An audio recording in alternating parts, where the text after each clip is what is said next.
स्वादिष्ट खाकरे के लिए आज ही ऑर्डर बुक कराएं और होम डिलीवरी की सुविधाएं। जीरा खाकरा, मेथी खाकरा, पानी पूरी खाकरा, पाव भाजी खाकरा, मसाला खाकरा आदि के लिए संपर्क करें।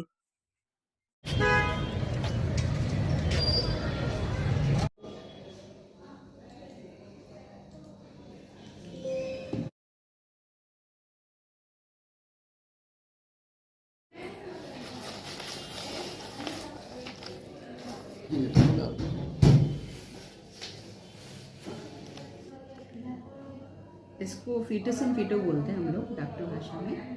तो एक्चुअली में ये गांठ की फॉर्म में प्रेजेंट करता है, बच्चे के पेट में गांठ के फॉर्म में। ये तो एंटीनेटली डायग्नोज हो गया था, मतलब मदर के ही गर्भ में पता चला था कि उनके जो बच्चा है पेट में उसके अंदर एक गांठ है जी।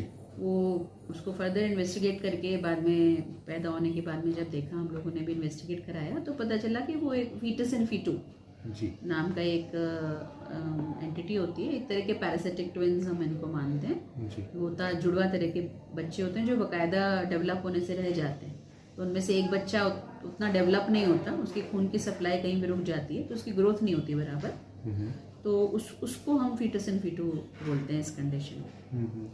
तो अच्छा, ये इस तरह के जो रेयर केसेस हैं वो दुनिया में कितने होते हैं होंगे, और अजमेर संभाग में कौन सा केस? ये एक्चुअली में तो कोई बहुत ज़्यादा केसेस रिपोर्टेड नहीं है इसके पूरी दुनिया में। बहुत रेयर होता है, 250-250 कुछ केस होंगे रिपोर्टेड पूरी दुनिया के अंदर जी। और अजमेर संभाग में तो मेरी दृष्टि में ये पहला ही केस है। अच्छा, जब ये कैसे पता चला था ये केस में जो है बच्चे के अंदर भी भ्रूण है? वो जब हम लोग सोनोग्राफी कराते हैं, जब उसका इन्वेस्टिगेशंस कराते हैं, सीटी स्कैन कराते हैं, तो उनमें कुछ फाइंडिंग्स होती हैं जिससे हमको अंदाज लग जाता है कि इसमें वो एक और बच्चा है जी। है ना। कुछ पर्टिकुलर फाइंडिंग्स होती हैं, जैसे इस तरह की जो गांठ होती है इसमें आपको पूरा वर्टेब्रल कॉलम दिख सकता है, जैसे कि इस बच्चे में पूरा रीढ़ की हड्डी दिख रही थी, जो गांठ थी उसमें रीढ़ की हड्डी दिख रही थी। तो हमें पहले ही अंदाज था कि ये फीटस इन फीटो हो सकता है। अच्छा, जब ये सामने आ गया तो आप लोगों के लिए भी एक नया एक्सपीरियंस था ये, तो किस तरह से इसको हैंडल किया? नहीं, एक्चुअली में तो गांठ तो हम निकालते ही होते हैं, ऐसा नहीं है कि ये तो काम है हमारा। लेकिन बस ये है कि थोड़ा सा ये रेयरिटी होती है तो उसमें हम थोड़ा सा स्टडी को थोड़ा रिसर्च कर लेते हैं, थोड़ा पेपर्स पढ़ते हैं, चीज़ें देखते हैं पहले लोगों ने क्या किया है, कुछ स्पेशल प्रिकॉशंस तो नहीं रखने हैं निकालने में, निकालने के बाद में क्या प्रिकॉशंस रखने हैं, वो थोड़ा सा उसको स्टडी किया, थोड़ा रिसर्च किया, क्योंकि ये रोज़मर्रा का केस तो नहीं है। तो थोड़ा देखा उसको, रिसर्च पेपर्स को, जो पहले केसेस किए हैं लोगों ने उसको भी देखा और फिर प्लान करके ऑपरेट किया। माता पिता मान गए थे? हाँ, पहले थोड़ा सा हेसिटेंट थे वो इस वजह से नहीं कि भ्रूण है, इस वजह से नहीं, वो इस वजह से कि उन्हें लग रहा था कि बच्चा बहुत छोटा है तो वो ऑपरेशन टॉलरेट नहीं कर पाएगा। ऐसा ज़्यादातर सभी माता पिता को ये थोड़ा सा डर होता है। उन्होंने थोड़ा सा कन्विंस किया, समझाया कि ये गांठ है तो अपने आप से नहीं जाएगी। उनको ये मन में फीलिंग होती है, कई लोग बोलते हैं थोड़ा तो रुक जाइए, अपने आप ठीक हो जाएगी वगैरह वगैरह, तो वो सोचते हैं शायद नहीं करवाना पड़े। तो उनको मगर ये हमने बता दिया था कि अपने आप नहीं जाएगी, आप चाहे अभी कराइए कभी भी करवाइए, आपको निकलवाना ही पड़ेगा और जब तक पेट में रहेगा आपको चिंता रहेगी। तो आप मन बना के आइए। तो वो लोग ने घर में बैठ सोचा होगा, विचार विमर्श किया होगा घर वालों से, फिर वो लौट कर आए। कितने टाइम बाद आएंगे? करीब 1.5 महीने में करा हम लोगों ने ऑपरेशन। 1-1.25 महीने आ गए थे बाद वो जी। कि हमें करवाना है। अच्छा, मेल था या फीमेल था? बच्चा मेल था, मेल चाइल्ड था, उसके पेट में एक गांठ थी। अच्छा, अभी कैसा है उसका? बच्चा ठीक है। कितना टाइम लग गया मैम ऑपरेशन करने में? हमें 3.5-4 घंटा लगा ऑपरेशन करने में।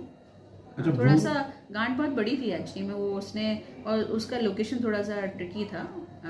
तो वो रेट्रोपेरिटोनियम में था, पर पूरा हमारे जिसको हम बोलते हैं वास डिफरेंस, यूरेटर, वो सब चीज़ें उसके ऊपर स्प्रेड आउट थी। और सो बड़ी बड़ी हमारी वेसल्स होती हैं, आईवीसी अवाटा, सबसे ये काफ़ी क्लोज था, तो थोड़ा स्लो एंड पेशेंट डिसेक्शन करना पड़ता है ऐसे मरीज बाहर आया। टीम में कौन कौन लोग शामिल थे आपके साथ? क्या वजन था इसका और क्या साइज था? ऐसे अंदाज में तो 400 ग्राम करीब वजन था। और एक बार को उसको हम ये होता है कि इतने ग्राम के वजन, लंबाई, चौड़ाई के हिसाब से एक अंदाज लगाते हैं कितने वीक का रहा होगा।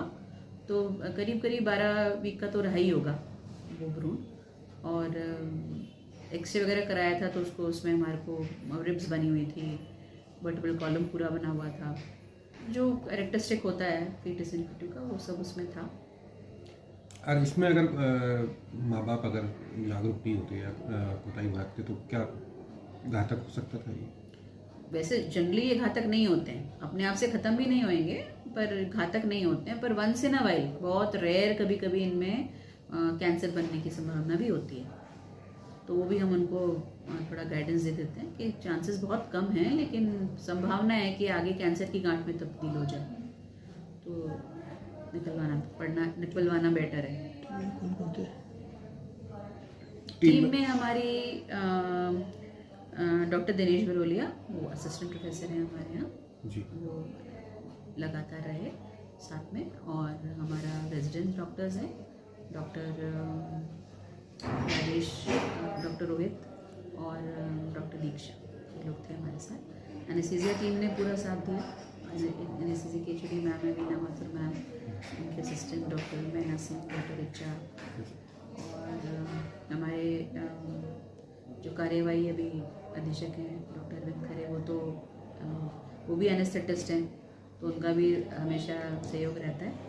और बाकी प्रिंसिपल सर हमारे और जो सुपरिटेंडेंट हैं वो हमेशा रेयर केसेस में, सभी केसेस में हेल्प करते हैं, पर रेयर केसेस के लिए भी इंकरेजमेंट उनकी तरफ से मिलता है और सामान जो भी चाहिए मरीज़ के लिए फ्री उपलब्ध कराया गया।